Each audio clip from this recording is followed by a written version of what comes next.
Muito bom dia. Uma alegria para mim, para minha família, parte dela está aqui hoje.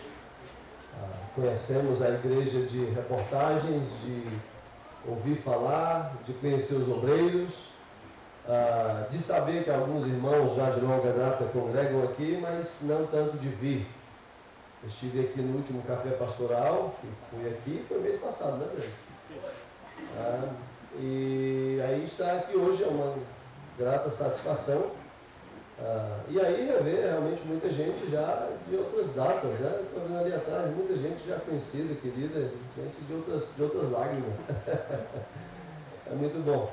Gente que já nos visitou no campo africano, quando ali morávamos, né? O Bruno nos visitou ali, Maurício, que nos visitou algumas vezes no campo ali em Redenção.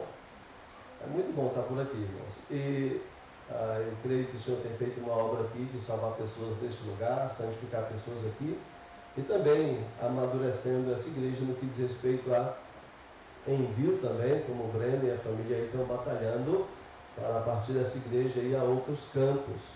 E me encanta a obra do Espírito Santo na igreja do Senhor, porque, embora pecadores como nós somos, mas nós entendemos que a obra é muito maior do que a nossa visão pessoal, né? Eu vendo o Breno aqui chamando, a família servindo, chamando a atenção para a obra missionária no campo africano, e eu pensando que ele é alguém que está batalhando para ir para um campo europeu. É Europa, e na Albânia, e eu fico pensando como isso é a graça de Deus, não é? Porque como missionário tentando ir para um campo, a gente quer enfatizar aquele campo, e não há nada de errado nisso, mas quando você se volta a dizer, peraí, que a obra é maior do que isso, a gente vai falar agora de África. E eu estava lembrando de Jó, que o Senhor abençoou enquanto ele orava pelos outros. Então, fui edificado por isso. Deus te abençoe.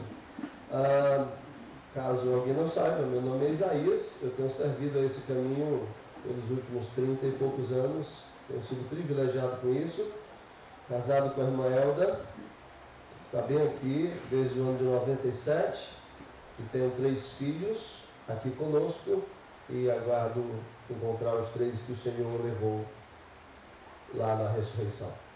A minha filha mais velha, Débora, ficou em casa para cuidar da mais nova, que hoje não amanheceu bem. Estávamos todos prontos para vir em família, mas hoje ela não amanheceu bem. Há um problema de saúde que realmente atrapalha ela de sair, então achamos por bem que elas ficassem, a mais velha, cuidando da outra. Mas aí eu trouxe o meu guarda-costas aqui, o meu filho, Isaías, e daqui a pouco vocês vão... Nem combinei, mas não precisa não, né? A gente canta uma músicazinha em crioulo também. Queria parabenizar pelo esforço dos irmãos, né? Eu sei que não é a nossa língua natural cantar em crioulo, nem tocar em crioulo, né? Mas muito legal ouvi-los. Imagina o trabalho que deu para poder montar isso e também aprender a cantar essas músicas aí. Mas, irmãos, eu preciso, para não perder o meu emprego, eu preciso aprender a apresentar a vocês a Missão Maranata. Missão Maranata, coloquei, esse é da minha família, é o outro. A Missão Maranata é um projeto missionário nascido na Igreja Bíblica do Planalto, que eu creio que, se não todos, a maioria de vocês conhecem. Nasceu ali no tempo do pastor Genuan, no ano de 2006, esse ano está fazendo 18 anos, no mês de outubro, e queremos fazer um culto de gratidão ao Senhor no último sábado de outubro lá no Planalto. Então, sintam-se convidados a estar conosco para louvar o Senhor por esses 18 anos da Missão Maranata. Ela foi criada a princípio para enviar minha família para Cabo Verde, na África. E nesses últimos 18 anos o Senhor tem abençoado e ela tem crescido um bocado, como vocês vão poder ver a partir dessa apresentação. Vamos lá, quero ser breve. Ela tem uma estrutura, só para vocês entenderem, tem conselhos, até chegar nos mantenedores. Pode passar. Conselho superior, máximo, é liderado, presidido pelo pastor Lindenberg e pastor Ednardo, e eu presido, junto com o pastor Humberto, o conselho executivo. E onde é que a Missão Maranata está hoje? Nós temos missionários no Brasil, o pastor Genuan foi o nosso primeiro presidente, hoje ele é um dos nossos missionários, e há algumas irmãs também pelo Brasil, e a minha família, ainda outros no Brasil. Volta só um pouquinho, por favor. Esse casal lá no início, o Júnior, orem por ele, a gente está... me perdoe, eu vi que tem uns surdos aqui agora. Agora que eu percebi, me perdoe o descuido. Bom dia. Meu primeiro ministério com minha família foram 10 anos pregando para os surdos. Eu não percebi, perdão. Bênção, louvado seja Deus. Deus abençoe o ministério de vocês junto aos surdos. É um campo missionário muito grande e difícil de trabalhar, tá bom? É um desafio grande e nobre para uma igreja dar essa oportunidade aos surdos de verem a mensagem sendo proclamada. Pois bem, aquela família a gente está tentando pagar uma aeronave porque eles têm o plano de alcançar regiões da floresta amazônica que não se alcança de outro meio, a não ser por aeronave. Então, olhem por nós, a gente... inclusive a aeronave é aquela que o Alain Yoder, que serviu aqui também, né? Ele não está mais usando, né? Então ela ficou à venda e a BWE nos facilitou muito a compra daquela aeronave. Primeiro derrubou o preço quase para metade. Eles pegariam facilmente R$400 mil nela e para nós foi oferecido por 250. Só que há poucos meses a gente comprava bicicleta por missionário. Agora a gente está tentando comprar um avião. O negócio é bem diferente. Então, e ainda parcelaram em 10 vezes. Então, ora por nós por isso, a gente deve estar chegando agora um pouco na metade disso. Tem sido um grande desafio para nós. Aí temos gente na América do Sul, na Bolívia, Venezuela, também temos na Guiana e na Argentina alguns missionários. Depois disso temos uma família na América do Norte, mais para frente temos alguns na Europa, especialmente em Portugal. E aí tem gente aqui da família do Ronaldo, na Ilha da Madeira, né? Temos orado por eles, as lutas que eles têm enfrentado, que eu imagino que vocês também estão acompanhando em orações. E aí temos também gente na África. Temos a família Lopes, em Cabo Verde, que é onde nós servimos. E é minha alegria sempre falar dele, porque o Senhor o salvou no nosso ministério lá em 2009, quando estivemos servindo ao Senhor em Cabo Verde. Cabo Verde são 10 ilhas, ali aquelas azulzinhas onde está aquela última cruz de lá. Então é uma bênção que hoje ele está sendo o pastor da congregação que nós plantamos lá. Veio ao Brasil, se formou, casou aqui e então voltou para lá. Temos gente no Senegal e também em Madagascar. E o nosso último envio foi uma família para a Ásia, família Vieira, lá no Japão. Essa missão Maranata, atualmente recebemos mais um casal do Rio Grande do Sul, então temos 43 missionários em 18 anos. Isso é um crescimento interessante. Talvez no ritmo nossos missionários tenham aumentado mais do que a própria agência tem conseguido se organizar. De tal maneira que aqui está um outro desafio para vocês orarem pela missão Maranata. Nós ganhamos um patrimônio que vai precisar de algum investimento, mas graças a Deus temos agora um local onde vamos trabalhar para a formação de missionários no norte do estado do Ceará, no antigo Instituto Bíblico Antioquia. Então estamos aí planejando reformas para ali ser a nossa sede local de treinamento missionário. Olhem por nós quanto a isso, inclusive é plano que minha família se mude para lá ainda esse ano para dar prosseguimento a este projeto. Sim, contribui com a Missão Maranata. Eu gostaria de contribuir. Você pode entrar em contato conosco, passa aí, tem rede social e tudo que é jeito. A gente tem procurado encontrar 1000 pessoas que porventura possam contribuir com R$1 por dia para a Missão Maranata, R$30 por mês. Se conseguimos 30 pessoas, são R$30 mil. E a Missão Maranata tem muitos projetos, esse recurso seria obviamente muito bem aplicado na obra missionária. Querendo, podendo, procura-nos, será fácil nos encontrar, você vai encontrar no Facebook, Instagram, YouTube, e-mail, WhatsApp. Então a gente realmente quer ser encontrado. Só não botamos o Orkut porque extinguiram. Pois bem, orem pela missão Maranata. E por fim, mais breve ainda, mais rápido, falando do contexto africano, como eu já falei, nós tivemos o privilégio de servir nesse belíssimo continente. A África é um continente que tem 54 países, é um continente muito grande, vasto. É difícil a gente dizer África é assim, ou assado, porque é muito diferente. O norte da África é árabe, é chamado África Branca. Depois tem o deserto do Saara. Abaixo disso tem a África subsaariana, que o irmão falou, que é muito perseguida. E aí, descendo um pouco mais para o sul da África, é mais cristã, mas nem por isso é tranquila. Então, os contextos africanos são muito complexos, muito complexos.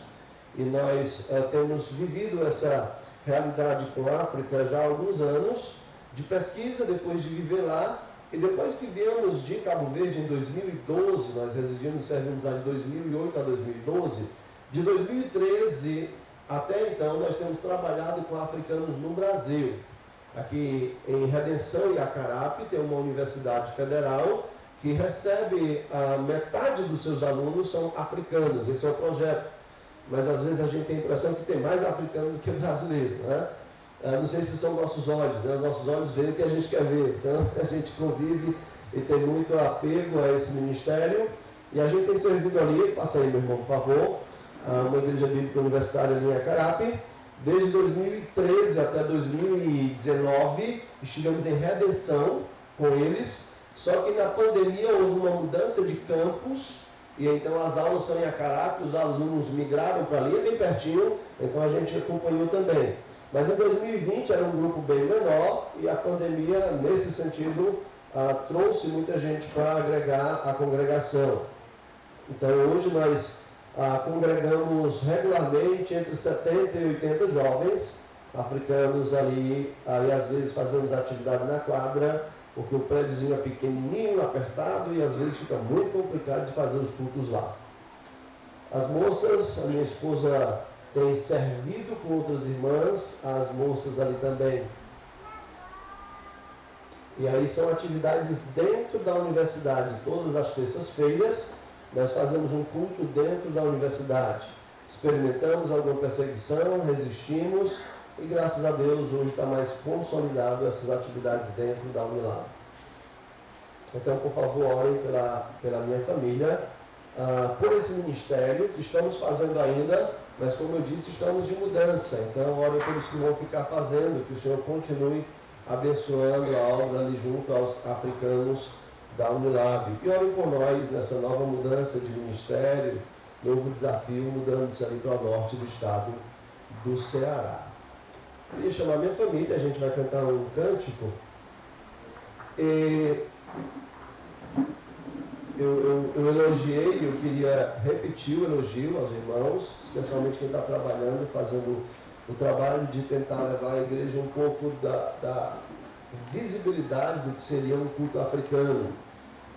Mas eu vou fazer uma coisa um pouquinho diferente agora, tá certo? E o que os irmãos fizeram representa bem o que é contextos africanos, mas eu queria agora representar um pouquinho do que seja o contexto africano de perseguição, tá certo? Há alguns países, aliás, o irmão estava lendo de uma moça em Moçambique, não é? E na hora que ele estava lendo, eu lembrei dessa moça, eu não vou colocar a imagem, não é nada, nenhum problema, só para não dar mais trabalho. Mas é uma moça africana que eu batizei ali em Redenção, e ela me escreveu um texto belíssimo de gratidão, e ela é uma moça chamada Rolanda, moçambicana, que o Senhor a trouxe ao Evangelho, a graça de Cristo aqui no ministério. Batizei-a aqui, e ela escreveu um texto esse ano de gratidão, lembrando disso, e ela esteve servindo, trabalhando nesse contexto em Cabo Delgado. Cabo Delgado tem sofrido perseguição islâmica já há um tempo.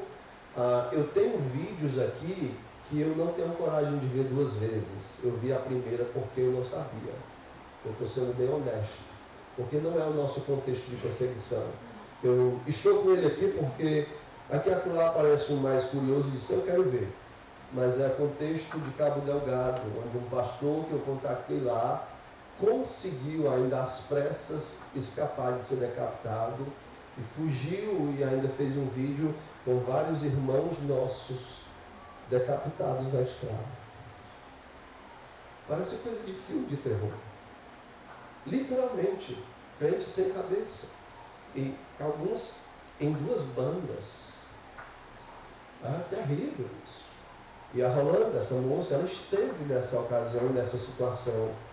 E ela disse, ela mandou uma mensagem depois, disse, pastor, Deus me salvou por um milagre.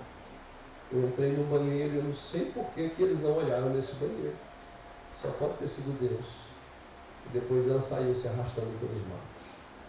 Então, embora é verdade que o novo africano é alegre, é bonito, mas há uma parte da África que canta em gemidos.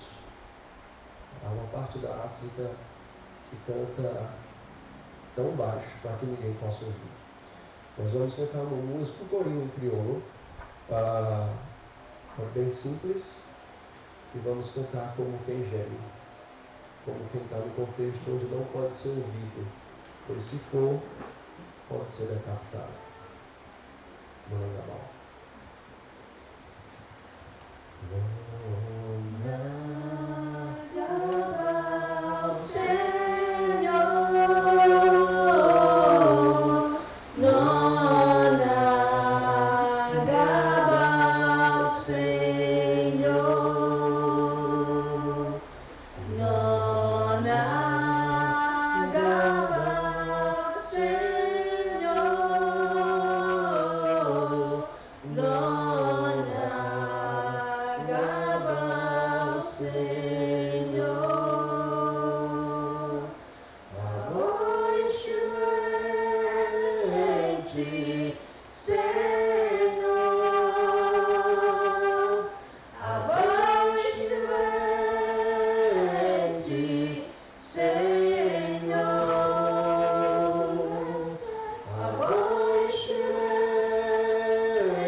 A música diz, o Senhor é excelente e nós o louvamos por isso, e que Ele receba a glória. Amém? Vamos orar. Dia da igreja perseguida, domingo da igreja perseguida, é um convite à oração. Então vamos orar pela obra que o Senhor tem confiado à Missão Maranata. Peço que orem pela minha família e também lembremos de orar pelo contexto africano. Pastor Rony, por favor, conduz essa oração.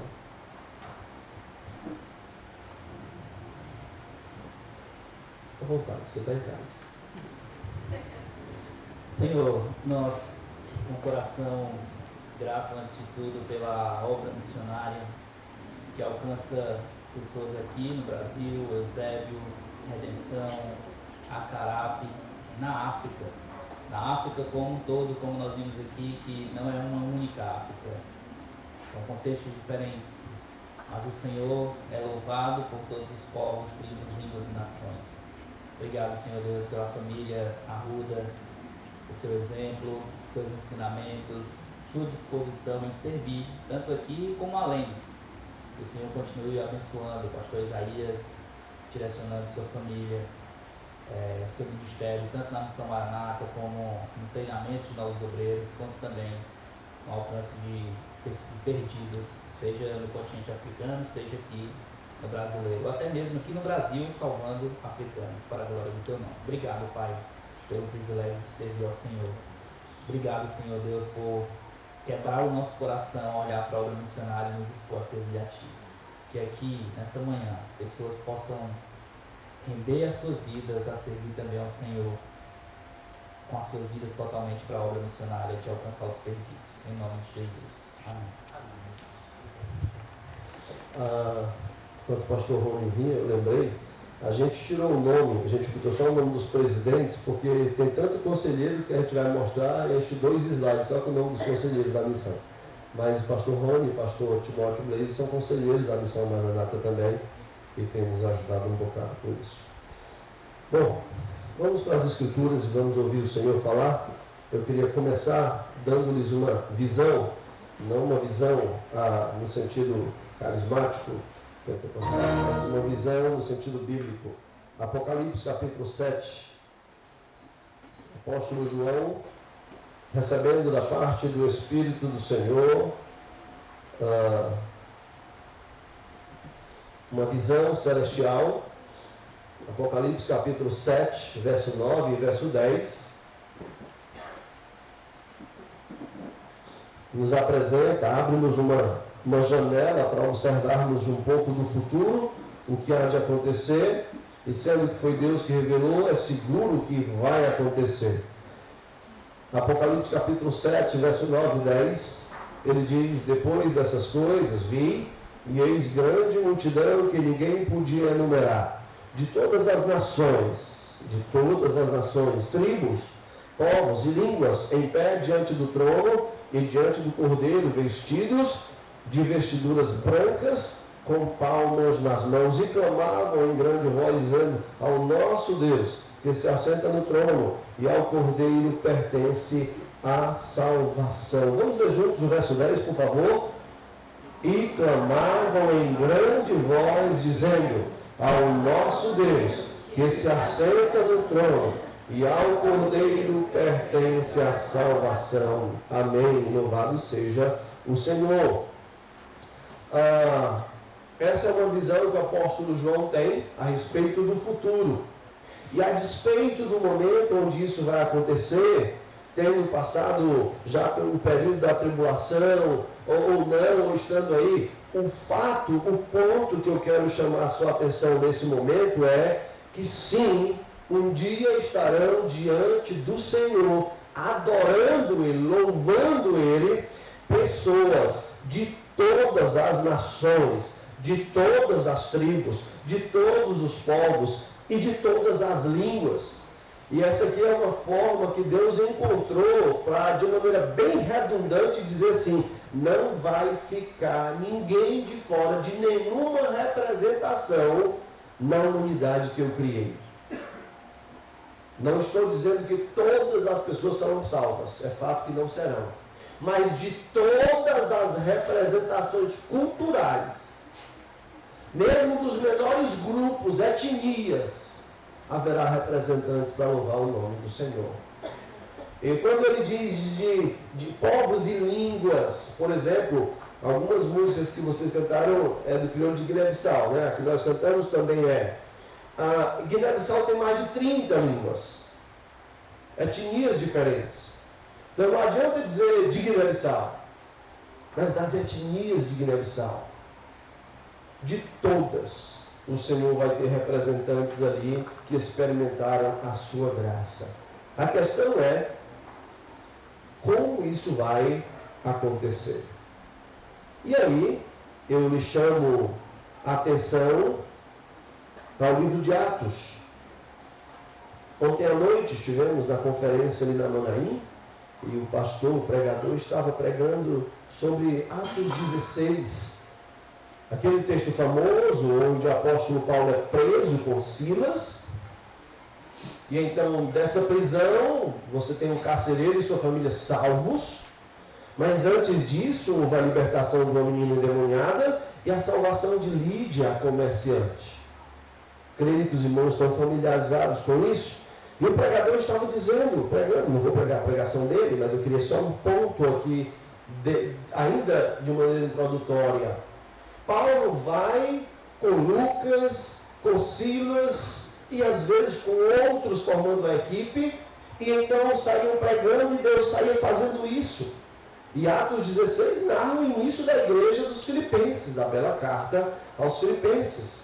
Mas, uma coisa marcante para nós que não estávamos em Filipos, para nós que não somos o apóstolo Paulo, e que precisamos olhar para esse texto encontrando exatamente onde nos encontramos, para que a gente não fique só admirando o que houve. Porque a Bíblia não foi escrita para que nós admirássemos o que os homens fizeram, mas para que louvássemos, admirados com o que Deus fez, faz e continuará fazendo, e percebamos que também nós podemos fazer. Talvez não nos mesmos lugares, talvez não da mesma forma, mas a mesma coisa. Pregar o Evangelho de Deus que salva pecadores.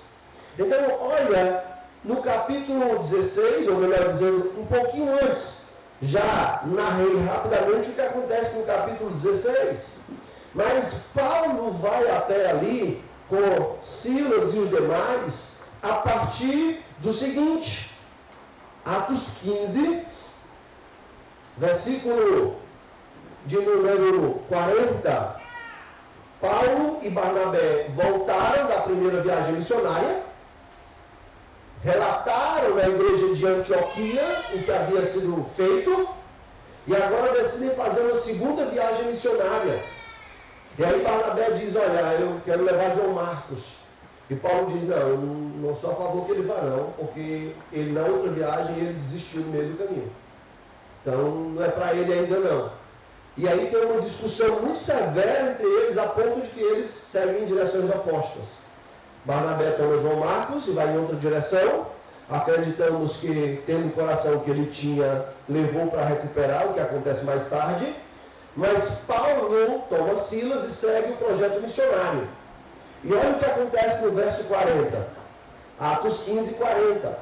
Mas Paulo, tendo escolhido a Silas, partiu. O que é que diz a seguir? Encomendado pelos irmãos à graça do Senhor. Encomendados. Os irmãos da igreja de Antioquia olham para Paulo e Silas e dizem, vamos com estes. Nós os recomendamos, nós encomendamos que eles vão, nós vamos juntos por eles para fazer a obra. Algum tempo antes, no capítulo 13, isso também aconteceu. Atos capítulo 13, verso 1. Havia na igreja de Antioquia profetas e mestres Barnabé, Simeão com sobrenome Níger, um nigeriano, difícil que não seja, Lúcio de Cirene, um africano do Egito, Manaém, meio-irmão de Herodes, o tetrarca, e Saulo. E servindo eles ao Senhor e jejuando, disse o Espírito Santo, separai-me agora Barnabé e Saulo para a obra que os tenho chamado. Então, jejuando e orando e impondo sobre eles as mãos, os despediram. Quem despediu eles? Quem os disse vão? A igreja de Antioquia. Meus irmãos, a igreja não é chamada para ser mero espectador da obra missionária. A igreja não é chamada para ouvir relatos missionários e às vezes ficar admirada com isso. A igreja é chamada para ser protagonista da obra missionária. Protagonista. Atores que atuam no palco, tendo o Senhor Jesus Cristo com o seu Espírito Santo como diretor da peça, ator principal, mas que chama-nos para fazer parte da atuação. Mesmo que ele não precisa, mas sendo bondoso como ele é, sabendo quão glorioso é isso, ele quer que os seus filhos façam parte. Como um bom amigo, quer que os amigos também experimentem o que é bom. Já não vos chamo servos, eu vos chamo amigos, disse ele. Portanto, o Senhor Jesus Cristo não espera que você, igreja, seja coadjuvante daqueles que são chamados missionários. O Senhor Jesus Cristo não espera de você que você escolha um dos 3 itens daquele jargão tão conhecido e tão verdadeiro. Missão se faz indo, contribuindo e orando. Não é escolher um deles. Não é dizer, eu não tenho coragem de ir, vou orar.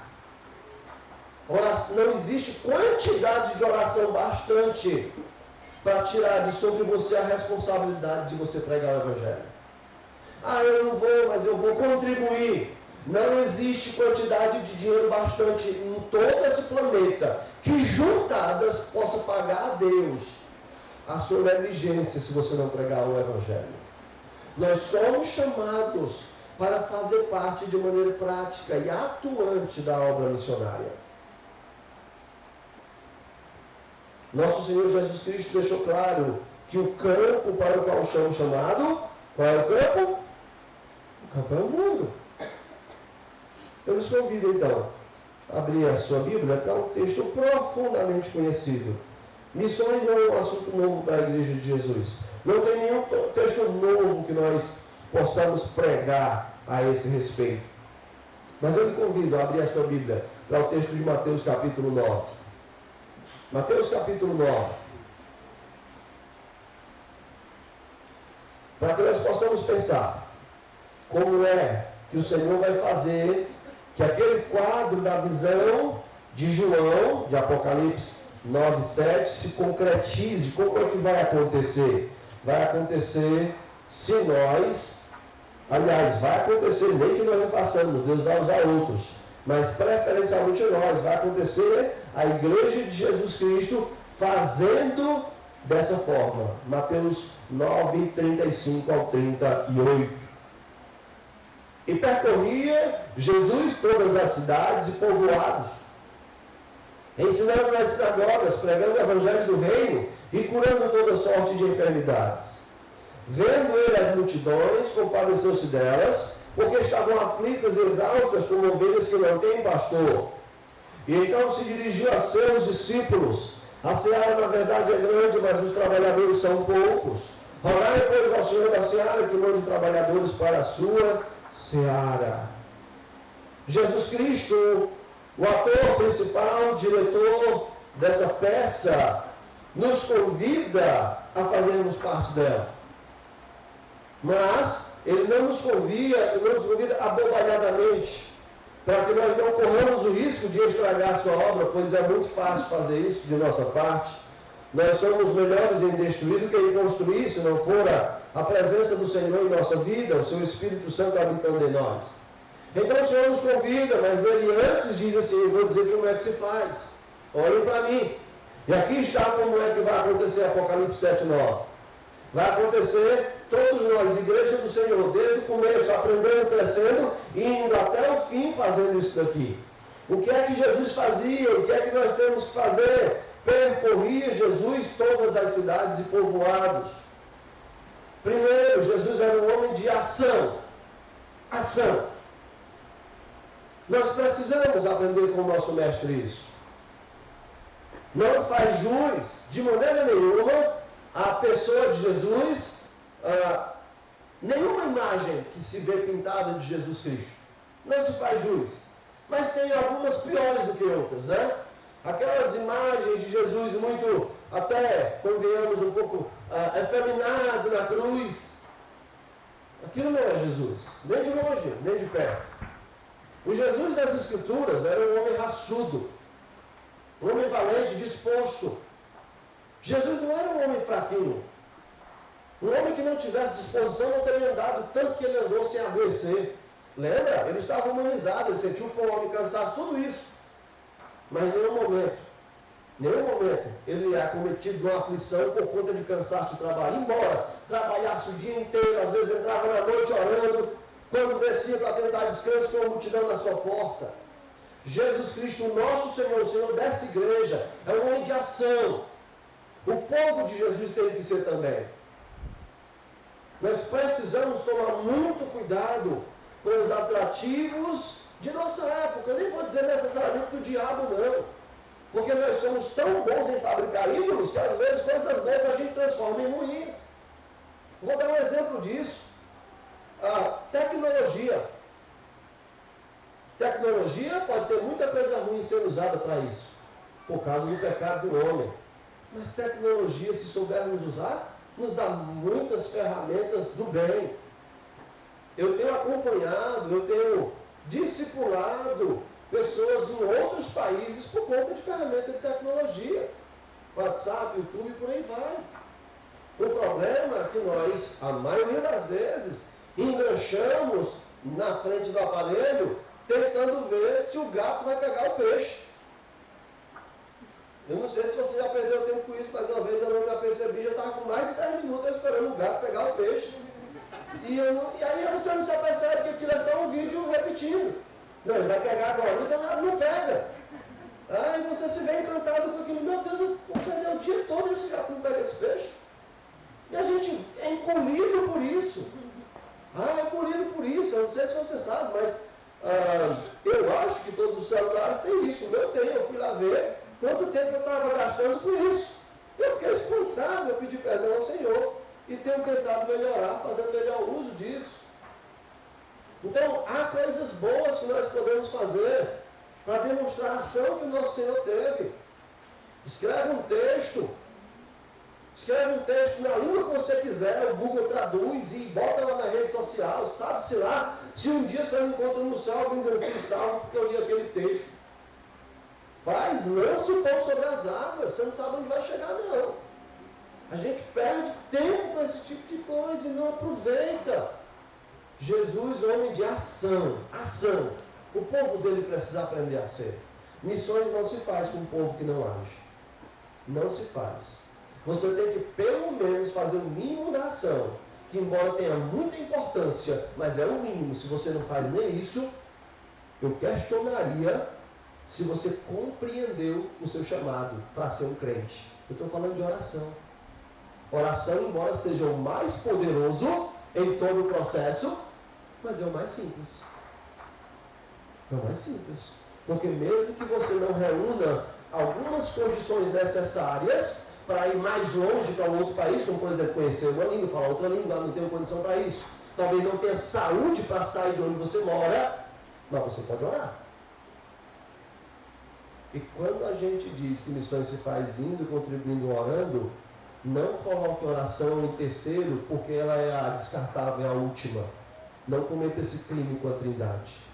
O Espírito Santo é colocado em último, mas ele não é menos importante do que Deus o Pai em primeiro. Oração, irmãos. Oração. A Missão Portas Abertas faz esse projeto, porque sendo uma missão experiente, ela sabe que quando os crentes africanos sabem o povo livre ora por vocês, isso dá ânimo. Dá ânimo. Oração importa. E como importa. Foi a oração de um crente que sustentou minha família pelo tempo que a gente precisava ficar em Cabo Verde. Minha esposa passou por algumas tribulações de enfermidades em Cabo Verde. Foi muito difícil, certo período, onde eu disse, chega, Senhor, não dá mais. Eu tenho que voltar.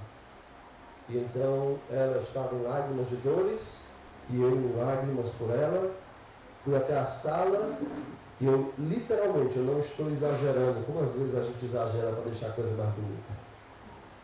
Eu literalmente ia pegar o telefone, não tinha WhatsApp naquela ocasião, para ligar para cá ao Brasil e dizer a Missão Maranata, me tirem daqui.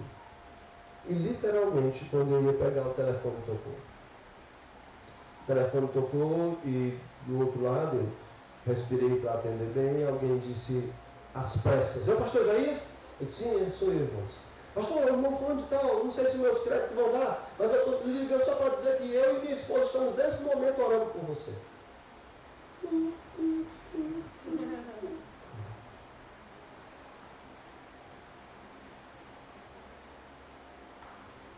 Houve um banho de ânimo. uma sobrecarga espiritual. Espero que ninguém se escandalize, mas eu assisto Os Vingadores, viu? E eu assisto repetido. Essa semana eu estava assistindo o Ultimato. E quando o Homem de Ferro diz para o Thor dar uma descarga nele para ele atacar o Thanos. Olha, que a gente assiste também. Os que não assistem me perdoem, vocês vão ficar voando um pouquinho. Mas o Homem de Ferro recebe uma carga além do normal para poder atacar o inimigo. Eu estou dizendo isso porque eu gosto de assistir filmes que me permitem alguns limites. E eu penso que Deus faz isso com a gente, quando a gente sabe que alguém está orando por nós. Eu fiquei em Cabo Verde porque eu recebi aquela carga.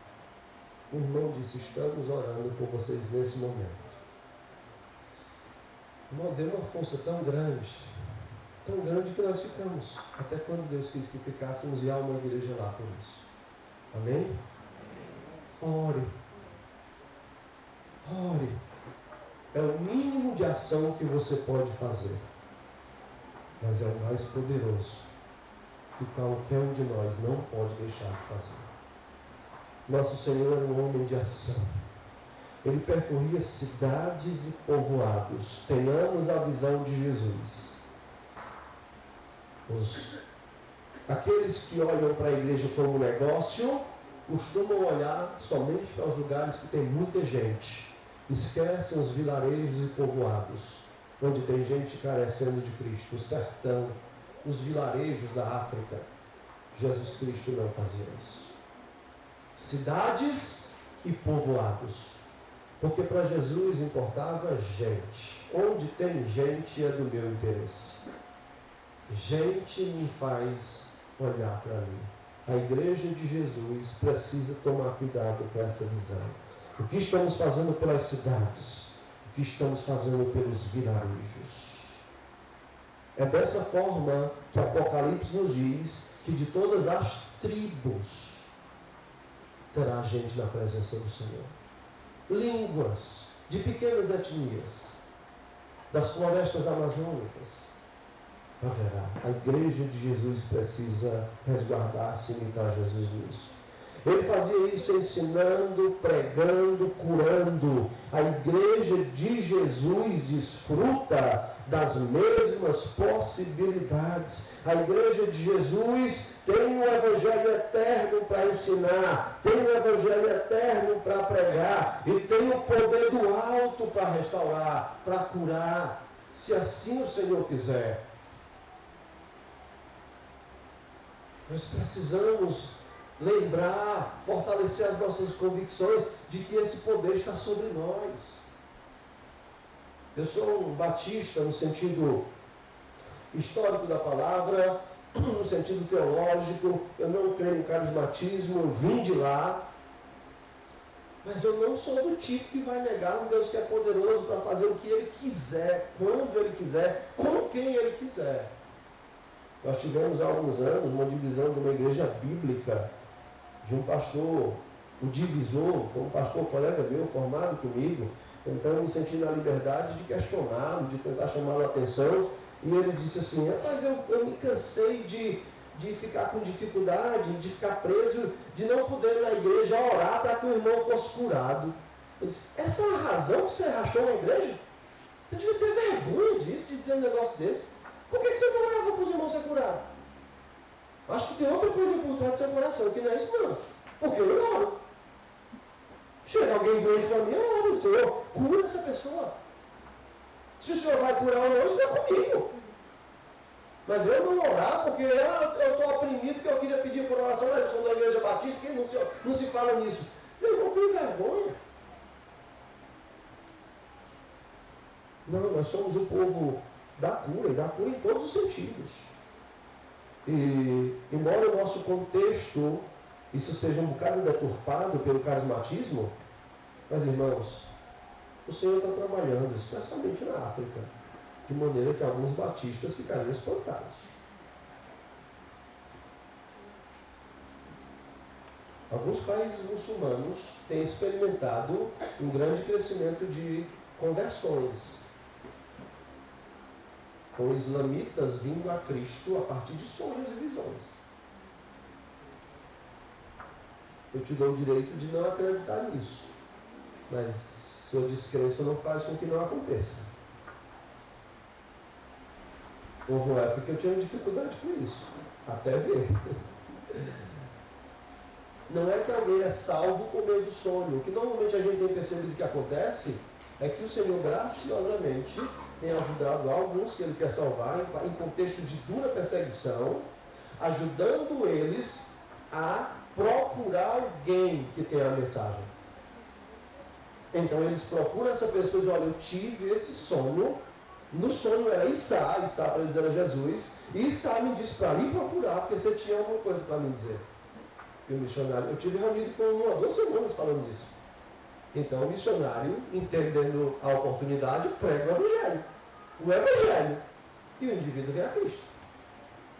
Contexto de dura perseguição, você não pode nem falar o nome de Jesus na rua. O nosso Deus é o mesmo.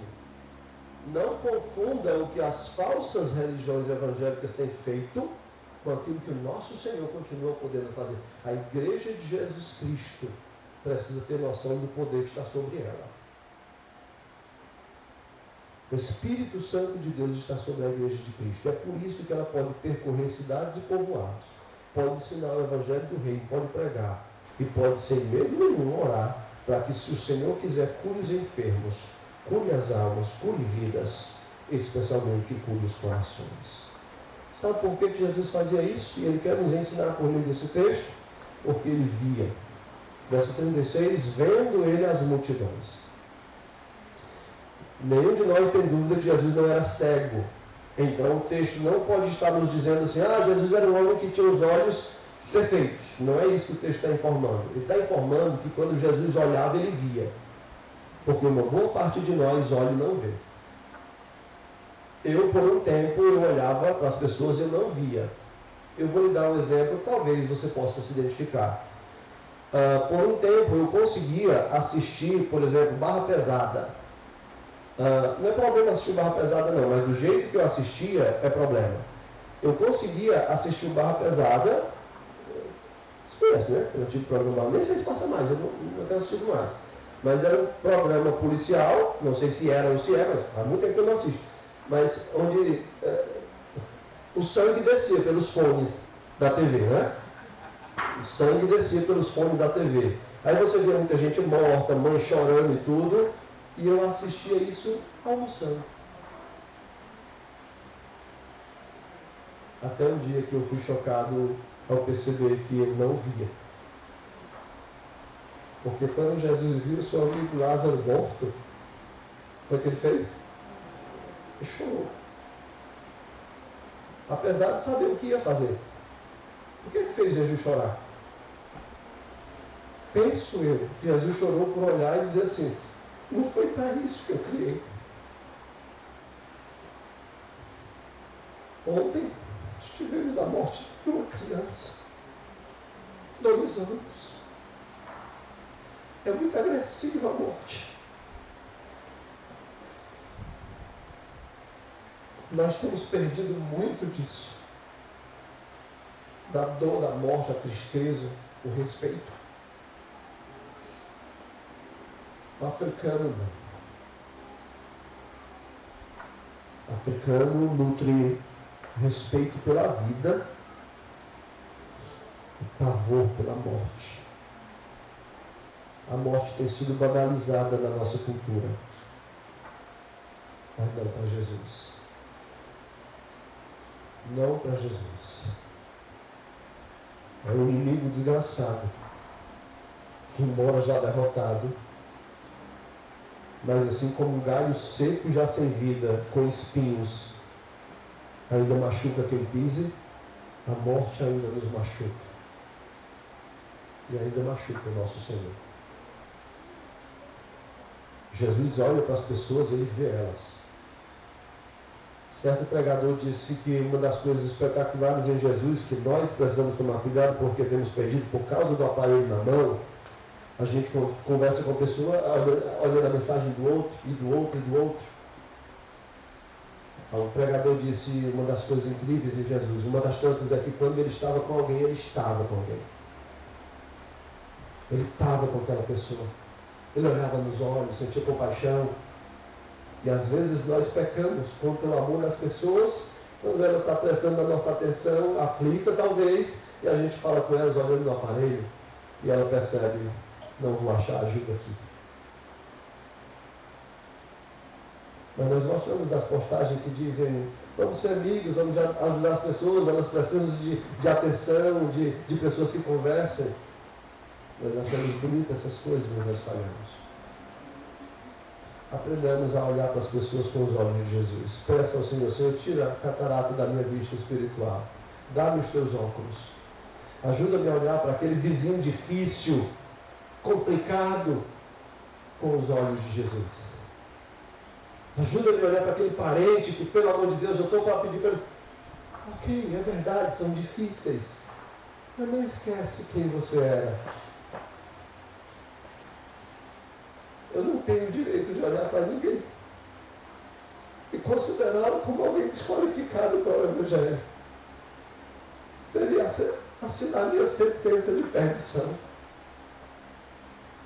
Apesar de que o Senhor não me lançaria fora, porque aquele que vem às suas mãos jamais será lançado fora. Mas lembra quem você era. Olha para as pessoas com o olhar que Jesus olhou. Quantas vezes ele teve que mandar um anjo seu para te chamar a atenção? Quantas vezes você teve que ouvir o Evangelho até o dia que ele te quebrou? Me perdoe, irmão da câmera, eu tenho esse problema. Você vai ter que voltar ela de novo para cá.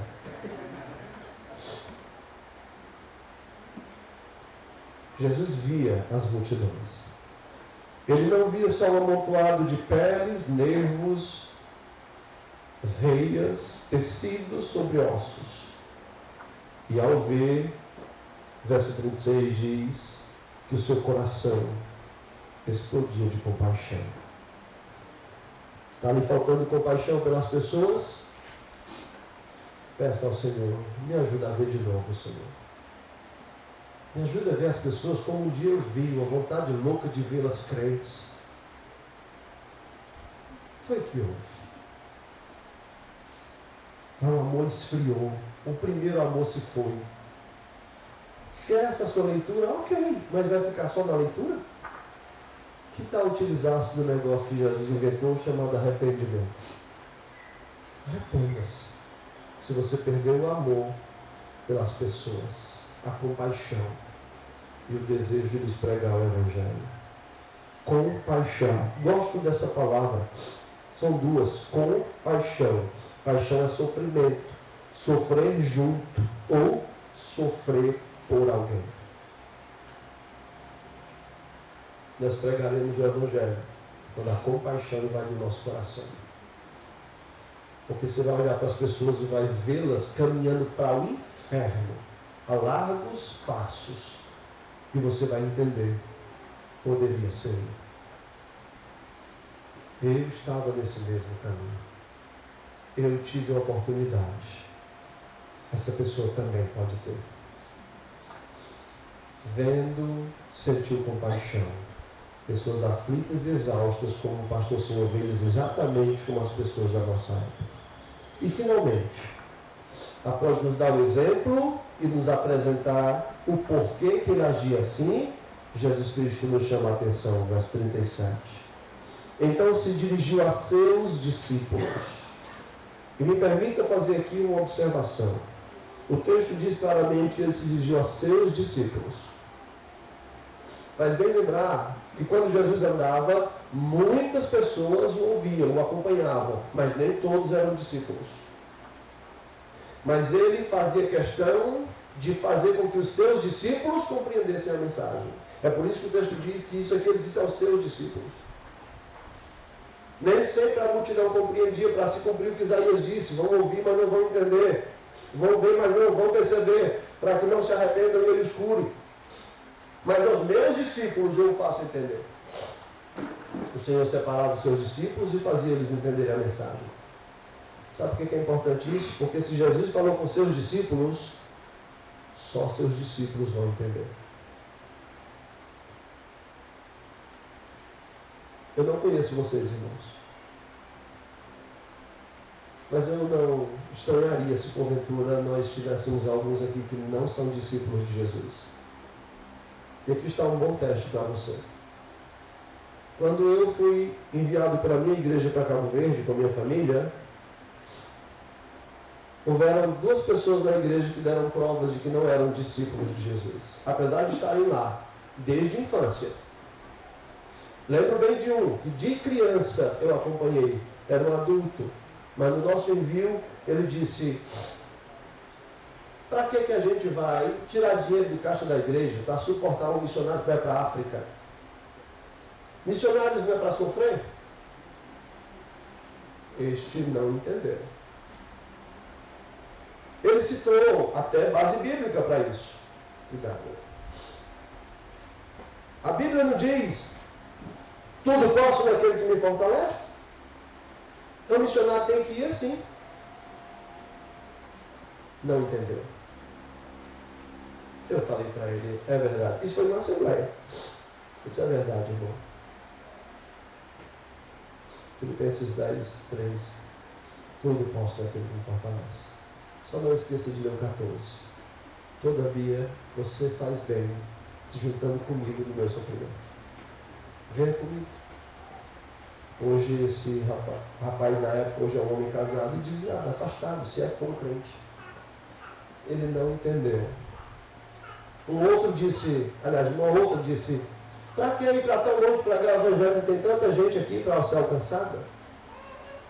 Eu estou dizendo essas 2 falas, porque pode ser que seja a sua. Pode ser que você pense a mesma coisa. Para que ir tão longe, Breno?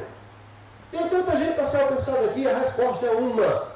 Quando a minha família entrou no aeroporto, e graças a Deus um bom grupo de pessoas foram lá, e eu sabia desses questionamentos, estavam pesando no seu coração, eu gritei na porta do aeroporto: se alguém me perguntar por que é que estamos indo, diga que eu estou pronto. Ele mandou, não tem discussão. Se você não entende isso, eu lhe convido a ser um discípulo de Jesus hoje. Pede ele hoje: se eu não estou entendendo isso, eu não gosto desse negócio de missões, eu poderia estar investindo, mas eu não estou porque eu não gosto. Vem para Jesus hoje. Porque o seu coração não está refletindo o coração do Salvador. O coração do Salvador é um coração de sacrifício e de doação pela salvação dos outros. Como disse o missiólogo, Deus tinha um filho e fez dele um missionário. Se você não entende isso, talvez você não vai entender essa mensagem. Talvez vai se emocionar com a minha emoção. Me perdoe por isso.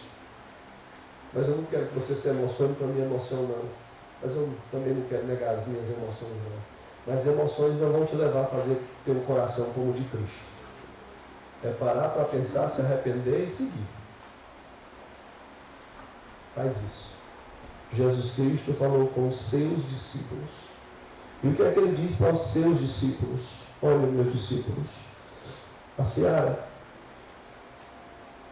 é grande, mas os trabalhadores são poucos. Rogai, pois, ao Senhor da seara que mande trabalhadores para a sua seara. Perceba bem, trabalhadores. Trabalhadores. Eu não gosto de ficar citando palavras em grego, até porque eu não sou bom de grego. Aí dá a impressão que eu sou, mas eu não sou. Mas tem algumas palavras que são tão interessantes que eu não gosto de perder a oportunidade. O Senhor não está dizendo: olha, peçam ao Pai por membros, para encher o rol de membros de uma igreja. Não. Adeptos, fãs, não. Trabalhadores. E a palavra grega, ela reflete os que se erguem. Ergaté. É os que se erguem. É os que se levantam. É os que não ficam sentados enquanto outros estão trabalhando. O Senhor disse: meus discípulos, peçam a mim por estes. E por último, o Senhor não disse para simplesmente orar. Obrigado, pastor.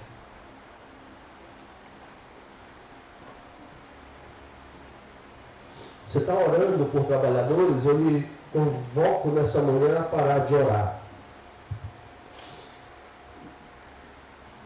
O texto não diz para orar. Eu sei que algumas versões dizem pedir, orar. Mas nesse caso eu vou botar a culpa em quem traduziu. Mas eu vou ficar com a minha tradução, onde o Senhor diz para rogar.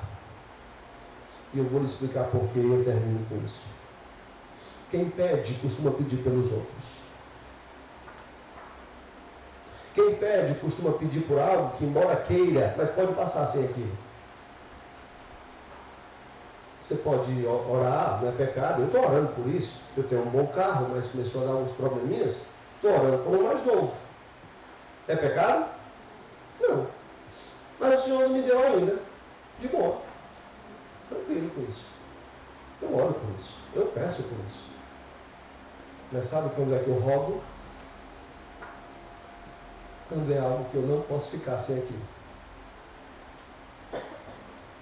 Aí eu rogo. Aí eu brigo com o anjo. E eu digo, eu só vou te largar se tu me abençoar. Essa é a diferença entre pedir e rogar.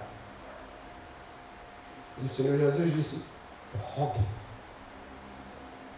Quem roga não fica só pedindo, Senhor, abençoa. Quem roga faz o que Jesus disse. E sabe o que Jesus disse sobre isso?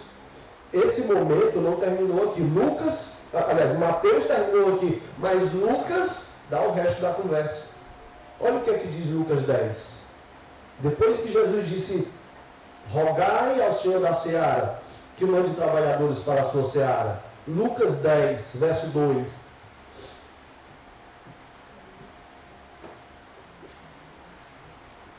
E lhes fez a seguinte advertência, a seara é grande, mas os trabalhadores são poucos. Rogai, pois, ao Senhor da seara que mande trabalhadores para a sua seara. Qual a próxima palavra? Qual a próxima? Vá! Ide! Porque quem roga vai, irmãos. Nunca perguntei isso ao Breno e à sua família, não preciso perguntar. Quantas vezes eles têm rogado pelo Campo Albanês? Pela obra do Senhor. Eu roguei pela África há 11 anos. 11 anos rogando. Rogai ao Senhor da seara. Em outras palavras, o que o Senhor está dizendo é suplique. Se você suplicar, você vai dizer assim, Senhor, tem essa necessidade, tem essa. Senhor, eu acho que o fulano poderia fazer bem isso, ele tem saúde. Eu acho que o Beltrano poderia fazer, ele tem dinheiro. Eu acho que o Cicrano poderia fazer, ele tem cursos, ele tem o intelecto. Mas, Senhor, se eles não fizerem, aqui estou eu. Sem saúde, sem dinheiro e sem a inteligência que eles têm. Mas se o Senhor quiser, eu sei que o Senhor pode me usar. Quem roga costuma dar um jeito de participar. Por trás de todo vocacionado tem uma história de rogo, de lágrimas da presença do Senhor. E é por isso que eu creio que o que Jesus estava dizendo aqui era isso. Não ore, não peça, rogue, se derrame, suplique. E você mesmo será a resposta para a sua oração. É assim que Deus tem feito comigo, com outros, e eu creio que Ele quer fazer com você. Vamos orar. Senhor Deus, bondoso Tu és, e ninguém é como Tu. Graças eu te rendo, ó bom Senhor, por essa manhã, onde o Senhor me dá o privilégio de abrir a Tua palavra eterna, na presença dos Teus filhos, meus irmãos, e vislumbrar com eles aquilo que o Senhor nos garante que será um dia, de todas as nações, povos, tribos, línguas, diante do trono e diante do Cordeiro, louvando e adorando, nós também lá, e muitos, por Tua graça, com o esforço da Tua igreja, da qual fazemos parte.